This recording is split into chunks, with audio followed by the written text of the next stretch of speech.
قدرت کے لیے کائنات کا یقین نکلنا شرط ہے. جن کے دل میں کائنات کا یقین ہوگا وہ قدرت سے فائدہ نہیں اٹھا سکتے.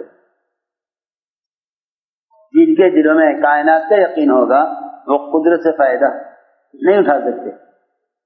استفادہ ہے قدرت کے لیے کائنات کا یقین نکلنا شرط ہے. کیا وجہ ہے؟ بات اصل میں یہ ہے آسان کہ جو کائنات پر یقین رکھیں گے یا اسباب کو ہلکا سے بھی کوئی درجہ دیں گے، وہ اللہ تعالیٰ کو کائنات پیش کریں گے اپنی حاجت کو پورا کرانے کے لیے. بات یہ ہے کہ اگر کائنات کو اصل سمجھو گے تو اللہ کو کائنات پیش کرو گے.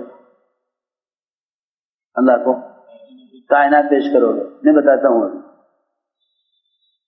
تاجر کہے گا اے اللہ تو مجھے اس دکان کے ذریعے نفع دے دے، مجھے اس دکان کے ذریعے نفع دے دے.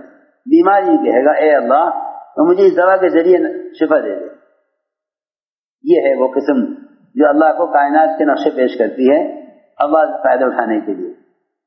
حاکم یہ کہے گا اے اللہ تو مجھے اس حکومت کے ذریعے عزت دے دے. جس کے دل میں کائنات کا یقین ہوگا وہ اللہ کو کائنات پیش کرے گا. اور ہمارا سب کا حال یہ ہے، سب کا، کہ ہم شکلوں پر محنت کرتے ہیں اور امید اللہ سے کرتے ہیں. شکلوں پر محنت کرتے ہیں اور امید اللہ سے کرتے ہیں. اور اسی کی دعوت بھی دیتے ہیں سب کو، اسی کی سب کو دعوت دیتے ہیں بھائی محنت تو کرو تم اسباب پر، امید کرو اللہ سے. اسی کی سب کو دعوت بھی دیتے ہیں کہ محنت تو کرو اسباب پر، امید کرو اللہ سے. حالانکہ ہو ہی نہیں سکتا کہ محنت اسباب پر ہو اور امید اللہ سے ہو، یہ ممکن نہیں ہے. کیونکہ شکلوں پر محنت کرنے والا اللہ سے امید کرنے میں سچا نہیں ہو سکتا. میری بات دھیان سے سننی پڑے گی. بہت لوگوں نے سمجھا ہوا ہے کہ کامیابی کا راستہ یہ ہے کہ تم محنت تو کرو اسباب پر اور امید کرو اللہ سے. امید کرو اللہ سے، محنت کرو اسباب پر، امید کرو اللہ سے. ایسا نہیں ہو سکتا. انسان کی فطرت ہے کہ جس چیز پر یہ محنت کرے گا اس کی امید اس چیز سے وابستہ ہو. یہ ممکن نہیں ہے کہ آدمی محنت تو کرے دکان پر اور امید کرے اللہ سے.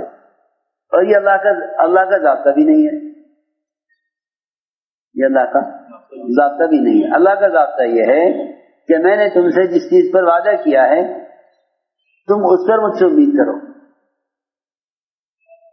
یہ بات ضابطے کے بھی خلاف ہے. یہ بات ضابطے کے خلاف ہے. یہ بات ضابطے کے خلاف ہے کہ محنت تو ہو اسباب پر اور امید ہو اللہ سے. یہ بات ضابطے کے خلاف ہے. میری بات غور سے سننی پڑے گی بہت. یہ خیال ضابطے کے خلاف ہے. یہ خیال ضابطے کے خلاف ہے کہ محنت تو ہو اسباب پر اور امید ہو اللہ سے. یہ بات ضابطے کے خلاف ہے.